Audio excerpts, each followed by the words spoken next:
শিশু তুমি কই গেলা গা? তোমার রুম আইছে, জালমুড়ি খাইতেছে বানাইয়া। আর বেলাত নাই, তোমার লগে গেছে গা। আমরা তিনজন আইছি, তোমরা ওস্তাদ এবার আছে টাইসের, ঠিক আছে বলে ভাই রে। আর আমরা জালমুড়ি খাইতাম তোমার রুম। হ্যাঁ,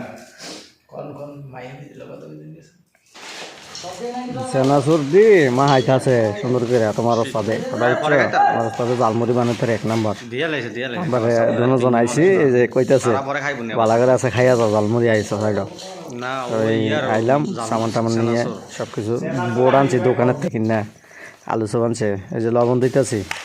এই যে বোট মাহা আইলাইছে, ঠিক আছে। মাহা আনার পরে একটু টেস্ট করি লবণ টবণ আমরা কেমন হয়েছে। সরষের তেল দিছে, তেল দেওয়ার পরে এরপরে আমরা মনে করেন খাইলাম। এখন মুড়ি টুড়ি দিব। এই যে মুড়ি ডালটা আছে, গমাইয়া ডালটা গেছি, গমাইয়া ডালছে। ডালার পরে আমরা খামো ওইগুলা। মা দেমু সুন্দর করে। মা এই যে মাঠটা আছে তোমার ওস্তাদে, ঠিক আছে। মাইক খাওয়ার পরে আমরা আস্তে আস্তে খালি খাওয়া শুরু করবো। এই যে খাইতেছি, ও অনেক জালমুড়িটা মজা হয়েছে, অনেক মজা মজা।